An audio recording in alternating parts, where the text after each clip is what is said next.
Em nome do Pai, e do Filho, e do Espírito Santo. Amém. Naquele tempo, os discípulos contaram o que tinha acontecido no caminho e como tinham reconhecido Jesus ao partir o pão. Ainda estavam falando quando o próprio Jesus apareceu no meio deles e lhes disse: "A paz esteja convosco." Eles ficaram assustados e cheios de medo, pensando que estavam vendo um fantasma. Mas Jesus disse: "Por que estáis preocupados? E por que tendes dúvidas no coração? Vede minhas mãos e meus pés. Sou eu mesmo. Tocai em mim e vede. Um fantasma não tem carne nem ossos, como estás vendo que eu tenho." E dizendo isso, Jesus mostrou-lhes as mãos e os pés. Mas eles ainda não podiam acreditar, porque estavam muito alegres e surpresos. Então Jesus disse: "Tendes aqui alguma coisa para comer?" Deram-lhe um pedaço de peixe assado. Ele o tomou e comeu diante deles. Depois disse-lhes: "São estas as coisas que vos falei, quando ainda estava convosco. Era preciso que se cumprisse tudo o que está escrito sobre mim na lei de Moisés, nos profetas e nos salmos." Então Jesus abriu a inteligência dos discípulos para entenderem as Escrituras e lhes disse: "Assim está escrito: o Cristo sofrerá e ressuscitará dos mortos ao terceiro dia. E no seu nome serão anunciados a conversão e o perdão dos pecados a todas as nações, começando por Jerusalém. Vós sereis testemunhas de tudo isso." Palavra da salvação. Glória a vós, Senhor. Meus irmãos e minhas irmãs, estamos na quinta-feira da oitava de Páscoa e aqui nós estamos vendo esta situação que é maravilhosa. Embora os apóstolos ainda não tinham a capacidade de compreender o que Jesus havia anunciado. O Filho do Homem vai ser preso nas mãos dos homens, mas ao terceiro dia ele irá ressuscitar. Eles não conseguiam compreender isso. Para eles, Jesus havia morrido e ponto final. Não tem como uma pessoa morrer e ressuscitar. Eu até digo, eles nem pensavam nisso. Eles não tinham a capacidade de entender essas coisas. As mulheres falaram, eles não acreditaram nas mulheres, ainda tiveram a capacidade de dizer que as mulheres eram lunáticas, eram doidas. Os discípulos de Emaús estavam na mesma situação, mas ontem nós vimos que eles tiveram esse encontro com Jesus e aí passaram a acreditar. Os discípulos agora de Emaús, no caso, correm e vão lá para o cenáculo para avisar para eles o que havia acontecido. E é neste momento que imediatamente Jesus se apresenta. E eles estavam numa alegria, e apesar de estarem naquela grande alegria, eles não conseguiram ainda entender o que estava acontecendo. Foi preciso que Jesus agora começasse a dizer para eles: "Olha, sou eu mesmo. Não fiquem com medo, não. Tocai em mim e vede.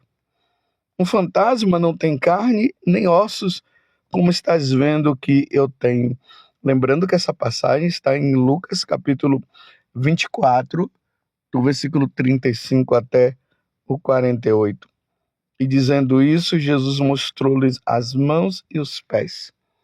Interessante, meus irmãos, que apesar de Jesus ter sido crucificado e ressuscitado, as chagas das mãos, as chagas dos pés e do lado onde o soldado havia enfiado a lança permaneceram para mostrar quanto que o Senhor sofreu para nos redimir, para nos salvar. Jesus, no céu, continua com as chagas gloriosas, intercedendo ao Pai por cada um de nós. Jesus mostra aqui as suas chagas. Depois disse: tendes aqui alguma coisa para comer? Porque um fantasma, se existisse, porque fantasma não existe, mas se um fantasma existisse, ninguém poderia conseguir pegar, porque é um ser espiritual. E se fosse um fantasma, o fantasma não comeria, porque imagine um fantasma pegando a comida e colocando na boca. Primeiro que não ia nem pegar e nem colocar na boca. Não necessita. Quem vive no mundo espiritual não precisa de alimento como nós precisamos. Tudo aqui foi prova para que os discípulos entendessem que Jesus havia ressuscitado verdadeiramente. Mas eu queria, meus irmãos, aqui ver duas coisas importantes no dia de hoje. Primeiro, a importância que nós precisamos cada vez mais entender a respeito da nossa ressurreição. Mas aqui no evangelho de hoje é quando Jesus sopra sobre eles. Então Jesus abriu a inteligência dos apóstolos para entender as escrituras e lhe disse: assim está escrito. E aí ele vai falar que o Cristo sofrerá e ressuscitará dos mortos, e ao terceiro dia, e no seu nome serão anunciados a conversão e o perdão dos pecados a todas as nações, começando por Jerusalém. A primeira coisa, abriu a inteligência para que eles pudessem entender as Sagradas Escrituras. Aqui está uma coisa que nos tempos de hoje os cristãos estão cada vez mais precisando entender as Sagradas Escrituras. E quando eu falo as Sagradas Escrituras, aqui vai todo o depósito da fé. Tudo o que os apóstolos deixaram como ensinamento para todos nós, para nós compreendermos a pessoa de Jesus Cristo, que Ele é o nosso Deus e Senhor e Salvador. Desde Jesus, mas eu vou até mais além.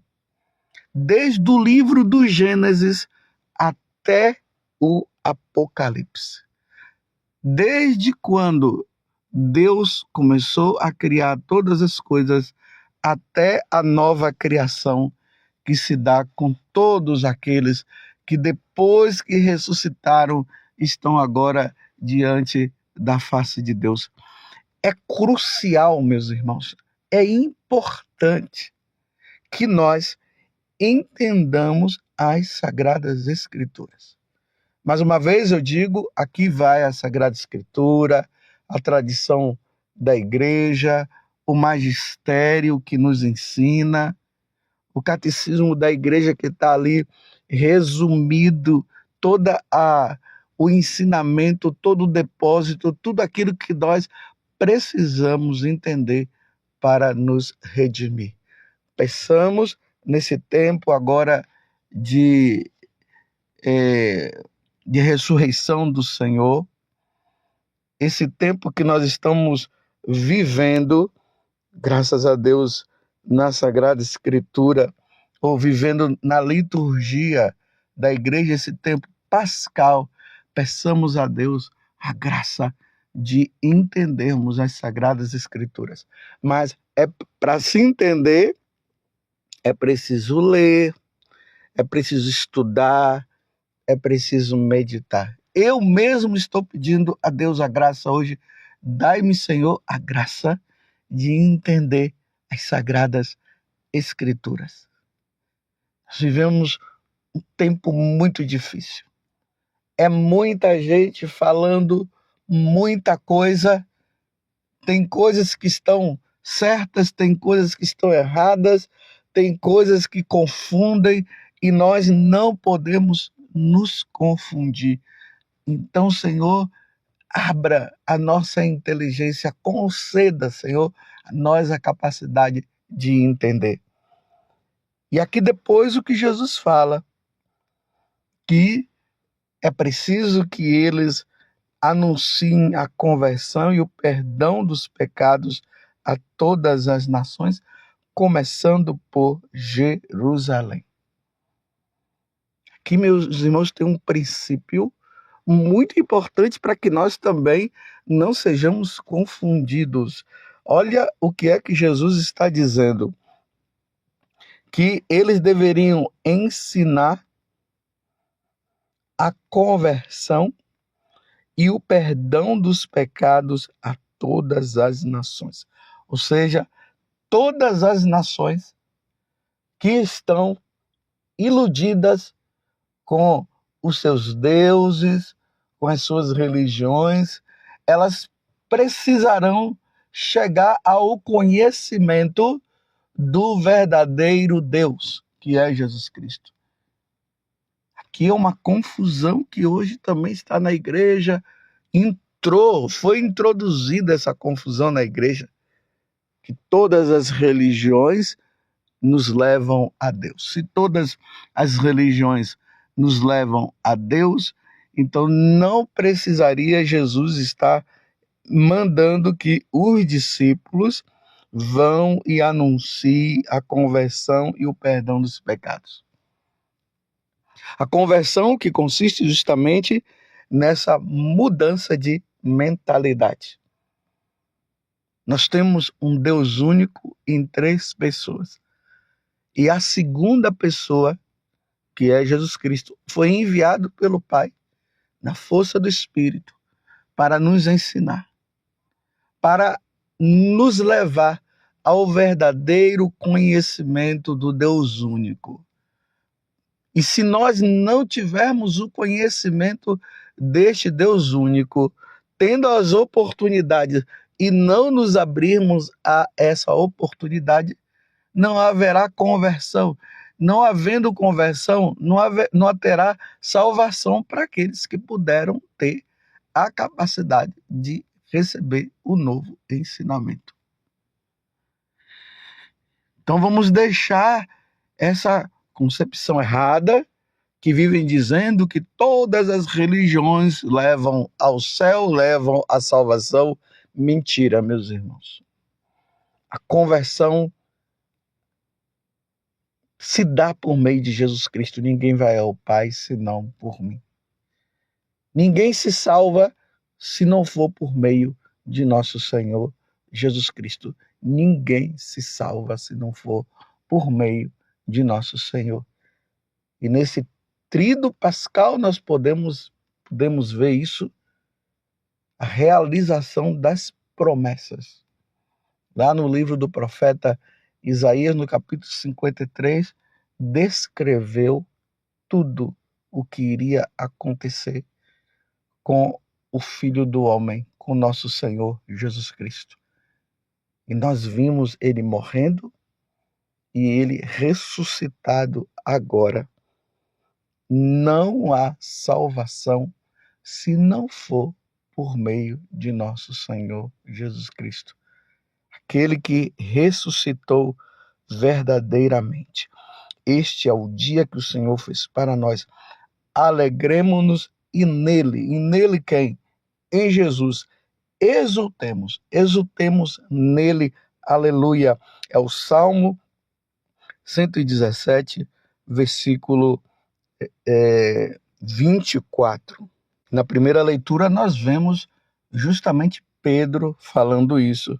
Atos dos Apóstolos, capítulo 3, do versículo 11 até o 26, diante ali daquela cura daquele paralítico. São Pedro vai dizer nesse discurso: meus irmãos, está no versículo 17, e agora, meus irmãos, eu sei que vós agistes por ignorância, assim como vossos chefes, porque eles haviam matado nosso Senhor Jesus Cristo. Deus, porém, cumpriu desse modo que havia anunciado pela boca de todos os profetas, que o seu Cristo haveria de sofrer. Agora veja o convite que Pedro está fazendo. Arrependei-vos, portanto, e convertei-vos para que vossos pecados sejam perdoados. Sem perdão de pecado não há salvação. Arrependei-vos, portanto, e convertei-vos para que vossos pecados sejam perdoados. Assim, podereis alcançar o tempo do repouso que vem do Senhor. E ele enviará Jesus, o Cristo que vos foi destinado. No entanto, é necessário que o céu o receba até que se cumpra o tempo da restauração de todas as coisas, conforme disse Deus, nos tempos passados, pela boca de seus santos profetas. Preste atenção, que ele vai dizer agora no versículo 22. Com efeito, Moisés afirmou: o Senhor Deus fará surgir entre vós, irmãos, um profeta como eu. Escutai tudo o que ele vos disser. Quem não der ouvidos a esse profeta será eliminado do meio do povo. É por isso que Jesus, agora no Evangelho, abriu a inteligência dos apóstolos para que eles pudessem realmente entender as Sagradas Escrituras, e nós precisamos entender, porque se nós não entendermos, será um ponto crucial para nos perdermos, para sermos condenados. Mas se entendermos, será o ponto crucial para nós nos salvarmos. É preciso que nós ouçamos a voz desse profeta, que eles não sabiam ainda e que agora tiveram um entendimento de saber que esse profeta é Jesus Cristo, que ressuscitou dos mortos e nos deu a vida eterna, e sem ele não há salvação. Que o evangelho de nosso Senhor Jesus Cristo continue através da igreja católica, sendo anunciado, levado, que as pessoas se arrependam dos seus pecados e possam se salvar, para que um dia todos nós possamos estar no céu. Louvado seja nosso Senhor Jesus Cristo, para sempre seja louvado, e a sua mãe Maria Santíssima, e desça sobre você a bênção de Deus Todo-Poderoso, Pai, Filho e Espírito Santo. Amém. Jesus ressuscitou verdadeiramente. Aleluia. E desça sobre você a bênção de Deus Todo-Poderoso, Pai, Filho e Espírito Santo. Amém.